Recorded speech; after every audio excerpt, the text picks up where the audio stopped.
Hello friends, मैं Saurabh Suman SSC exam गुरु YouTube channel पे आपका स्वागत करता हूं। आज का विषय बहुत ज़्यादा है, लंबा चलेगा, लेकिन कुछ चीज़ें पहले जान लीजिए। आपके सेल्फी भेजने वाले बात को लेके तो स्कूल तैयार है, लेकिन टाइमिंग को लेके एक स्पष्टीकरण मुंगेर में जारी हुआ है। दूसरा, जो टीआरई का जो घोटाला हुआ है टीचर रिक्रूटमेंट एग्जामिनेशन 1 में बाहरी और वर्सेस जो बिहार के थे, उसको लेके शिक्षा विभाग सख्त हो गया है। नोटिस पे नोटिस जारी होने लगा है। आपकी सक्षमता को लेके क्या डेट आया है, बाकी सभी जानकारी आपको यहाँ पे भेजेंगे। सबसे पहले ये मैं न्यूज़ का कटिंग लगाया हूँ। जनरली मैं न्यूज़ का कटिंग नहीं लगाता हूँ, लेकिन मैंने जानबूझ के लगाया है क्योंकि इससे ये होगा कि आपको भ्रम की स्थिति नहीं होगी। एक स्पष्टीकरण भी आया है कि ऐसा कोई नियम नहीं है। अब यह है, सोशल मीडिया पर एक महिला शिक्षिका जो बांकीपुर पटना में थी, उन्होंने सिर्फ एक शब्द बोला। क्या बोला वो मैं बताता हूँ। शिक्षक की मानसिकता से खिलवाड़ किया जा रहा है। तो उसको कहा गया कि ये शिक्षक पद के आचरण के विरुद्ध है और उनकी सैलरी रोक दी गई, 7 दिन का वेतन काट लेने का आदेश जारी हो गया। अगर ये कोर्ट चली जाए, आप लोग इनका साथ दो, शिक्षक जितने हैं साथ दें, तो कोर्ट में ऐसी की तैसी कर दी जाएगी सामने वालों की। खुद तो वेस्ट कोट और टाई पहन के और चश्मा लगा के फोटो खिंचवाते रहते हैं, मीडिया में बाइट देते रहते हैं, लेकिन एक शिक्षक सिर्फ ये वर्ड बोल दे तो इनको दुख पहुंच गया। ये इगोइस्टिक पर्सन बिहार को ले डूबेगा। अब आता है जानकारी टीआरई 1.0 और 2.0 में।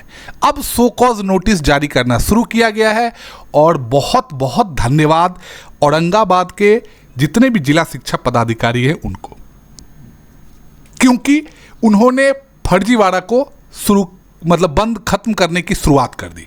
अब जिस शिक्षिका को पकड़ा जा रहा है वो कह रही हैं कि मानवीय भूल हो गई।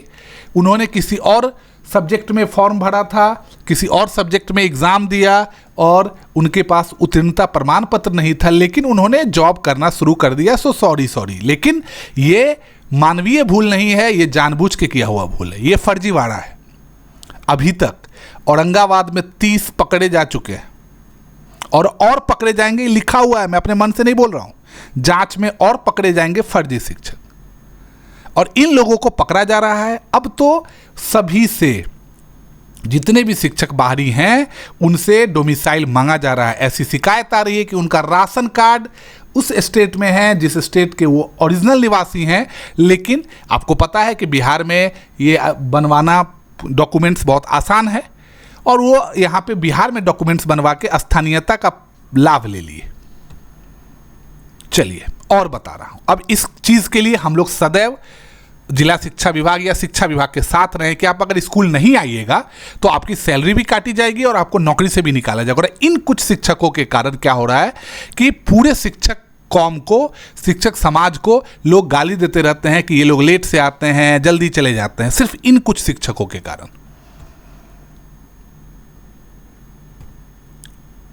अब देखिए, ऐसे लोगों को औरंगाबाद में जो 20 शिक्षक सेवा से मुक्त किए गए, उसमें 14 टीआरई 1 के हैं और 6 टीआरई 2 के हैं। अब सोच लीजिए कि ये लोग कितना बड़ा फर्जीवाड़ा हुआ है, और इन सब का जिम्मेदार वही आदमी है, वही शख्स है जो किस्ती निकालता था और किस्ती को डुबाता था, और उसने बिहार के बच्चों के साथ सबसे बड़ा अन्याय किया है। सोशल मीडिया में एक सबसे बड़ा ड्रॉबैक ये है कि जो आपको दिखाया जाता है आप वही देखते हैं, आप उसी की तारीफ करते हैं या आप उसी की आलोचना करते हैं। पीठ पीछे क्या चलता रहता है इसकी जानकारी नहीं मिल पाती। अब तो पूरे शिक्षक टीआरई 1 और 2 के एप्लीकेंट्स जितने थे वो सब एक हो रहे हैं और रिवाइज रिजल्ट की मांग कर रहे हैं कि अगर बिहार में आरक्षण का लाभ गलत तरीके से मिला तो इसका जिम्मेवार कौन है। बिहार में अब तक इसी के लिए तो मेन चला जा रहा है। 27,000 शिक्षकों के वेतन काट लिए गए हैं पिछले 10 महीने में। औरंगाबाद से जो शिक्षक भगाए गए हैं उनका ये रोल नंबर है, सेवा मुक्त कर दिए गए क्योंकि ये लोग फर्जी थे, सीधी बात फर्जी थे। अब आता है ये मुख्य, सभी बीईओ को कहा गया है कि बीपीएससी पास बिहार के गैर निवासी शिक्षकों को 25 मई तक दक्षता प्रमाण पत्र जमा करना है। शिक्षक पात्रता प्रमाण पत्र के साथ आधार कार्ड और डोमिसाइल सर्टिफिकेट जमा किया जाएगा और उसके बाद जांच शुरू होगी। आधार कार्ड में एडिटिंग कब का है, क्योंकि आपको पता है कि अगर आधार कार्ड में आप 6 महीना 8 महीना पहले किए हैं तो आधार कार्ड से सब पता चल जाएगा, और उसके बाद आपका डोमिसाइल देखा जाएगा। और सभी बीओ को आदेश का पालन कराने का निर्देश दिया गया है और जो भी इसमें कार्य नहीं करेंगे उन पर कार्रवाई होगी। और यह सबसे जरूरी है। अब ये जो वायरल पत्र था उसके बारे में वहां के जो 545 का टाइम था वो उसको खारिज और फर्जी घोषित कर दिया गया है। अब आता है TRE-3 का पेपर लीक। पेपर लीक आपको पता है कि बिहार में बहुत अच्छे तरीके से जांच कर रहा था EOU, लेकिन BPSC को लगातार वो नोटिस दे रहा है कि उनसे कुछ जानकारी चाहिए, लेकिन BPSC 3 बार नोटिस देने के बाद भी जानकारी नहीं दे रहा है। अब क्यों नहीं दे रहा है? सिंपल सा बात है कि इसमें कुछ ना कुछ तो लोचा है। क्योंकि देखिए, जब तक कोई संस्था खुद उसमें लीक की बात नहीं आती है, वहां से अगर बात आउट नहीं होगा तो कोई भी पेपर लीक नहीं हो पाएगा। किस कंपनी को पेपर सबमिट किया जा रहा है, कहां से पेन ड्राइव जा रहा है, कहां से बारकोड जा रहा है, ये सब की जानकारी उस विभाग को ही होती है। लेकिन वो विभाग देने की मतलब जानकारी साझा नहीं कर रहा है, तो अब कोर्ट की तरफ EOU जा रही है सर्च वारंट लेने की तैयारी में। तब तक वहां पे साफ किया जाएगा मैटर, जितना लेट हो मैटर को साफ करने की कोशिश की जाएगी। अब एक चीज देख लीजिए, हिंदी विषय में जो परीक्षा हुआ था 10वीं में, 9वीं 10वीं में, उसमें दिव्यांग कोटि के 43 सीट थे जिसमें सिलेक्शन हुआ, और बिहार के सिर्फ कितने सिलेक्ट हुए उसमें? 8। 35 जो थे बिहार के अस्थायी निवासी नहीं। अब बताइए कि देखिए, इसमें हम आपको एक चीज बताते हैं, जो बिहार से बाहर के होंगे उन्हें यह लग रहा होगा कि हम आपके विरोधी है। नहीं, कहीं भी जो कानून है आप उसके तहत करिए, जो जेन्युइन है। बिहार में 50% महिलाओं को आरक्षण है, लेकिन बिहार में 50% महिलाओं को, बिहार की महिलाओं को आरक्षण, न कि बाहर के। लेकिन चयन क्या हुआ? 56% चयन हो गया बिहार से बाहर के। तो ये जो गलती हुआ है इसको तो ठीक करना पड़ेगा ना। तो हमें या किसी भी आदमी को किसी और राज्य से कोई दिक्कत नहीं है। दिक्कत किससे है कि आरक्षण का पालन, नियम का पालन नहीं होगा तो फिर दिक्कत तो होगा।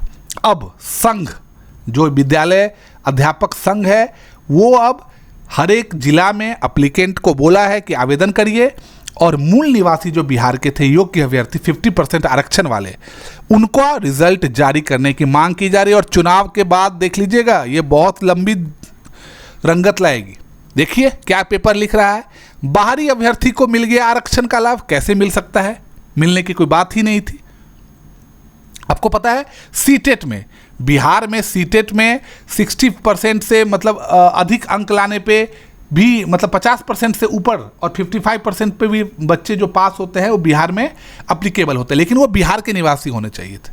लेकिन हुआ क्या, बाहर के भी जो लोग थे वो इसका छूट ले लिए और पकड़ाए जाने लगे, और उसके बाद कोर्ट भी चले गए कि नहीं ऐसा नहीं होगा। लेकिन कोर्ट ने उन्हें सीधा बोला कि बाहर जाओ।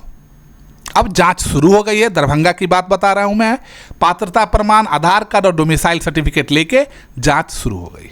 अब आते हैं नियोजित शिक्षक, जो 5:45 6 बजे पहुंचने के चक्कर में लगातार एक्सीडेंट हो रहे हैं, घर की स्थिति खराब होती जा रही है। तो राजभवन ने गर्मी की छुट्टी जून तक बढ़ाने के लिए CS को चिट्ठी लिखी, लेकिन इस राज्य में मुख्यमंत्री की नहीं सुनते वो, तो राजभवन की क्या सुनेंगे। तो चलिए इस बात को सिर्फ चिट्ठी लिखने तक ही आप समझिए, बाकी कुछ इनसे होगा नहीं। फिर मैं वो बात पे आ गया, ये छोड़ेंगे नहीं इस बात को। बिहार के बच्चों के साथ न्याय नहीं हुआ है, अन्याय हुआ है, तो हम लोग ऐसे इसको जाने नहीं देंगे। और उस शख्स को तो सबसे पहले पकड़ना चाहिए जो किस्ती बाहर निकाल रहा था और बिहार के बच्चों के साथ जिसने अन्याय किया है। वही 15 मई तक एक साहब ने गर्मी छुट्टी दी थी सिर्फ बच्चों के लिए, टीचर तो सब जा ही रहे थे। तो सरकार, राजभवन ने बोला कि भाई आप लोग दे दीजिए। देखिए चिट्ठी भी आपके सामने है कि गर्मी का इतना गर्मी पड़ रहा है, छुट्टी दे दीजिए। लेकिन वो साहब उनकी बात तो मानेंगे नहीं, पहले उनसे लड़ाई चल रहा है। अब आते हैं मुजफ्फरपुर पे। मुजफ्फरपुर पे BPSC TRE-1 और TRE-2 और उसके सप्लीमेंट्री द्वारा जितने भी अन्य राज्य के विद्यालय अध्यापक है, सबका फोल्डर उपलब्ध करवाने के लिए कहा गया है। अब नहीं बचेगा कोई, ये बात याद रखिए, क्योंकि साहब तो गए, साहब तो रिटायरमेंट होके गए, लेकिन बिहार के बच्चों के साथ जो अन्याय हुआ है उसके लिए हम सब जोर लगा के रखेंगे। ये बात याद रखिएगा, छोड़ेंगे नहीं। अब देखिए नियोजित शिक्षकों पर कार्रवाई करने के लिए तरह तरह के बीआरपी, बीएमपी, क्या क्या क्या क्या बनाया गया। अब उनका ये देख लीजिए, मैं आपको इसको जूम करूंगा, अब आप देख लीजिए कि वो क्या लिखते हैं। हाँ, ये देखिए, ये स्पेलिंग देखिए, बिड परफॉर्मेंस। ये बेड पर बैठ के परफॉर्मेंस दे रहे थे या बैड परफॉर्मेंस थे? यहां देखिए, बिड परफॉर्मेंस। अब बताइए, ये तो आपत्तिजनक भी हो जाएगा। तो जिन्हें ये लिखने नहीं आता और वो आते हैं शिक्षकों की अनुपस्थिति और उपस्थिति और परफॉर्मेंस चेक करने, बताइए। और इतने लोग हैं, कोई एक दो लोग नहीं है, पूरा आप देख लीजिए, 16 का लिस्ट तो आपके सामने में दिख रहा है और पूरा साइन वाइन हुआ है, लेकिन न साहब साइन करते समय पढ़े, न कोई और पढ़ेगा, और बैड परफॉर्मेंस की जगह पर बेड परफॉर्मेंस लिख दिए। साहब लगता है सुबह में 5:45 में ही स्कूल पहुंचे थे क्या चेकिंग करने, जो उनको दिख गया। तो ये हालत है बिहार में।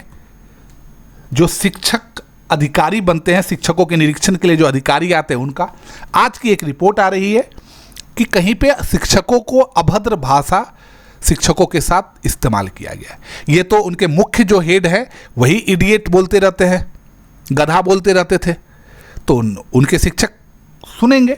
और जो शिक्षक हैं वो चुनाव कराने में व्यस्त हैं, स्कूल में पढ़ाने में व्यस्त हैं। उन्हें तो लगता है कि नहीं, हम नहीं तो कोई और सही। लेकिन याद रखिएगा, आप जब तक यूनाइट नहीं होंगे, जैसे आपने उस दिन यूनिटी का परिचय दिया ना, और 154 के आप जो सोशल मीडिया फ्रेंडली भी नहीं है उतना ज़्यादा सभी शिक्षक, और उन्होंने ट्विटर पे जो एक्स अकाउंट है उस पर 154 के ट्वीट कर दिया, तो आप